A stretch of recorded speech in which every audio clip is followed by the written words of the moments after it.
All right, good morning. It is Wednesday, March 25th, and we are continuing our study in Philippians. Thanks for joining. Let me encourage you to stay faithful in our study with Philippians.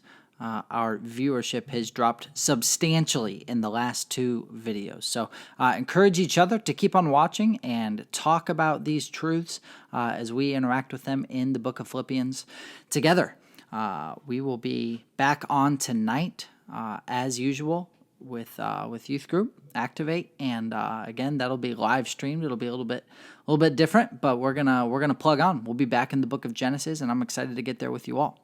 But for this morning, we're in Philippians chapter 1, verses 27 through 30. Now, I know we've been dealing with some lagging issues in previous videos. I think I have a solution to that, but it means that our videos are going to be a little more pixelated. I had to lower the resolution of the video to keep things from lagging. I apologize for that, but I'm working with the technology I have. So Philippians 1, 27 through 30, we're going to interact with that now. Let me read through it, and then we will break it down. Paul writes this: "Only conduct yourselves in a manner worthy of the gospel of Christ, so that when I come to you and see you, so that whether I come to you and see you or remain absent, I will hear of you, that you are standing firm in one spirit, with one mind striving together for the faith of the gospel, in no way alarmed by your opponents, which is a sign of destruction for them, but of salvation for you, and that too from God. For to you it has been granted for Christ's sake, not only to believe in him, but also to suffer for his sake, experiencing the same conflict which you saw in me, and now hear to be in me." Paul introduces this text with a call that is going to drive this entire section in verse 27. He says in what is familiar words to many of us, "Only conduct yourselves in a manner worthy of the gospel of Christ." That call, that statement, that encouragement from Paul is a key command in the book of Philippians. He calls them to conduct themselves, or in other words, to live in a certain way, or we could translate that even to walk in a manner that is worthy of the gospel of Christ. That's a massive statement by Paul, because seemingly it's impossible for us to walk in a manner worthy of the gospel of Christ. We don't deserve the gospel of Christ. We can't live up to the standard that Christ has set forth in the gospel. We cannot live in such a way that deserves the gospel. We are entirely unworthy. And yet Paul calls the Christians at Philippi to walk in a manner that's worthy of the gospel of Christ. In other words, live consistently. If you believe the gospel, then your life should live out the gospel. And so he calls them to walk in a manner that's worthy. And what it is worthy of is the highest conceivable standard, the gospel of Christ. So that's his key statement. This in many ways is a driving statement for the next of the next section. The several days that we'll be looking at are going to all tie their root back to Philippians 1:27. Conduct yourselves in a manner worthy of the gospel of Christ. And Paul's going to answer how they are to do that. But before he answers that question, how, the question that's going to drive our time this morning is actually the question, why? Why should we walk in a manner that is worthy of the gospel of Christ? Why should we do that? And he does that. He answers that question in two places. He gives a "so that" statement in this section right here, and that's going to be our first answer to the question why. And then he gives a "for" statement that's going to be our second answer to the question why. So as he answers this question, why should we live and walk and conduct ourselves in a manner that's worthy of the gospel of Christ?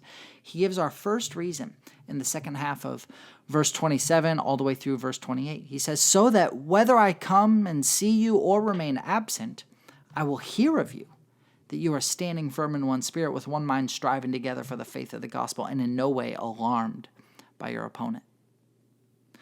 Paul's agenda in this first point is that he wants their testimony to be solid. He wants their testimony to be that of one that is walking in a manner worthy of the gospel. He says, whether I come and see you or whether I can't come and see you, whether I remain absent, I want to hear of you. That's Paul's goal here. He says, I want your testimony to reach my ears, whether I come and see you or not. And he specifically focuses on that testimony. I want to hear that you're doing well. I want to hear that you're walking in a manner worthy of the gospel. So earlier in this first section, he calls them to conduct themselves in a manner that's worthy of the gospel of Christ. And then here he says, I want to hear that that's actually the case. And so he says, I want to hear of what? He gives several things here. First, I want to hear that you are standing firm in one spirit. And then second, Second, with one mind, striving together for faith of the gospel. And third, in no way alarmed by your opponents. Okay, so these elements right here are the ways that they are to conduct themselves in a manner worthy of the gospel. These are the things that he wants to hear of them. This would be their testimony that Paul wants to hear affirmation of. So he says, whether I come and see you again, I want to hear that you are doing these things. Okay? In other words, these things are living in a manner that's worthy of the gospel. We can tie these two things together in verses 27 and 28. Now, Paul says if you're living in this way, if you're standing firm, holding on, if you are of one spirit, if there is unity with one mind, striving together for the faith of the gospel, if you're holding on to the faith and striving together to live consistently with the gospel that you profess, and if you're not alarmed by your opponents, in other words, you can expect that you're going to have opponents. There's certainly opponents in the church at Philippi, and he said you can expect this. You don't need to be alarmed by this, but you do need to respond rightly. You do need to continue to walk worthy despite the fact that there are opponents. He says, if you're doing those things, then it's a sign. It's a sign. First of all, if you're failing in doing these things like your opponents are, it's a sign of destruction. It's a sign of destruction. But if you are living in a manner worthy of the gospel, and you are standing firm in one spirit, with one mind striving together towards the faith of the gospel, and not alarmed by your opponents, if you're doing that, then it's a sign of salvation. If you're living in this way, it should give you assurance and affirmation that you are a Christian. It is a sign that you are saved if you are walking in a manner that's worthy of the gospel. Okay, so all of this, why should we live in a manner worthy? We can answer that, this first reason, this way. Because of the testimony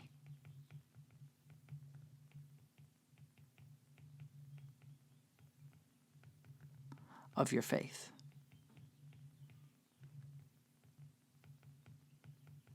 Why should we live in a manner worthy of the gospel? Because your faith has a testimony that is important for people to hear. Paul says, I want to hear about it. I want the word of your testimony to reach my ears, that you're holding on, that you're unified. He says, if you're doing that, that's a sign of your salvation. If you're not, like your opponents, it's a sign of coming destruction. But if you are living faithfully, he concludes this with an interesting statement. He said that too is from God. That statement that you're living rightly, you're living in a manner worthy of the gospel, you're standing firm in one spirit, that's from God.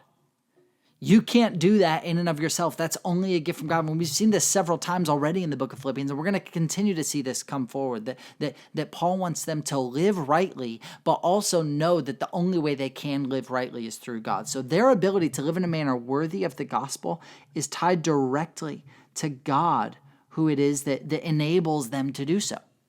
So they're called to stand firm, and yet they're called to recognize that they can only do that because it's from God.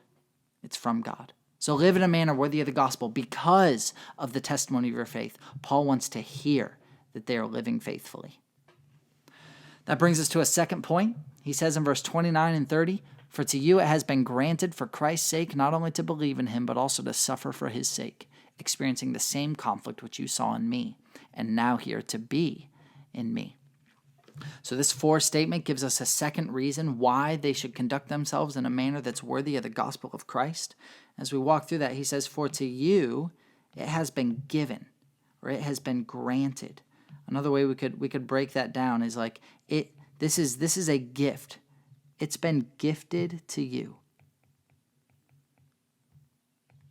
Or it's been given. It's been granted to you. What is it that's been granted or given to the church at Philippi, and by implication for us as well? Well, there's a couple things. First, he says, not only to believe. That certainly is one of the gifts of being a Christian. We've been given or gifted or granted the opportunity to believe. But he goes further than that. He says, but also, this is amazing, to suffer for his sake, experiencing the same conflict which you saw in me and now here to be in me. Paul says you have been given a privilege as a believer. And that privilege is the privilege to suffer for Christ. He says you're not alone in this. I certainly have suffered. You're experiencing the same conflict which you saw in me. I'm with you in this. You're hearing of this right now in this letter, that I'm suffering. I'm imprisoned. I'm suffering for the name of Christ. And he's saying you have the opportunity to do the same. So he gives a second reason here. Why should we live in a manner that's worthy of the gospel? Number 2, because it is a privilege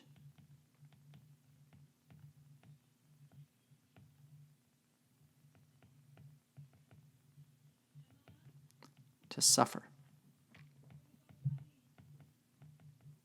for Christ.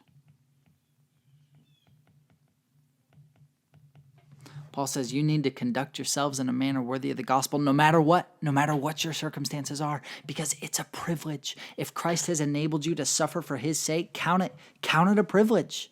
You've been granted that gift. He says you've been granted the gift not only to believe, as if that were not enough, but also to suffer for his sake. So I think in light of this passage, there's a few things we can find encouragement in, a few takeaways. The first, I think, is fairly obvious for us. Live worthy. Live worthy of the gospel.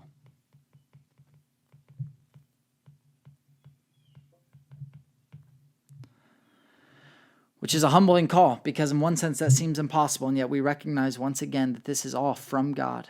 The only way that we can live worthy of the gospel is if God enables us to do so, and he certainly has if you're a follower of him. But there's a second call that I'd encourage you in from this text. 1, certainly live worthy of the gospel, but 2, count it a privilege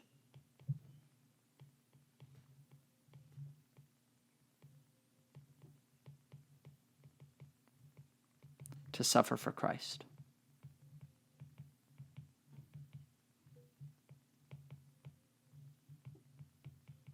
Paul certainly counted it a privilege to suffer for Christ. He encouraged the Philippians to do the same. You may or may not have opportunity to do that right now, but it certainly will come at some point in your life. And let me encourage you to make up your mind now that when you are given the opportunity to suffer for Christ, that you will consider it a joy, a privilege to experience what Paul experienced, to experience what Christ experienced for us in suffering for the glory of God. So that's ultimately our call. Live worthy in a manner that well represents the gospel of Jesus Christ. Let's devote our lives to do that together, and we're going to continue to see ways that we can do that, opportunities to kind of flesh this out more and more as we continue in Philippians chapter 2 tomorrow. So thanks for joining. Hope you have a great day. We'll talk to you later.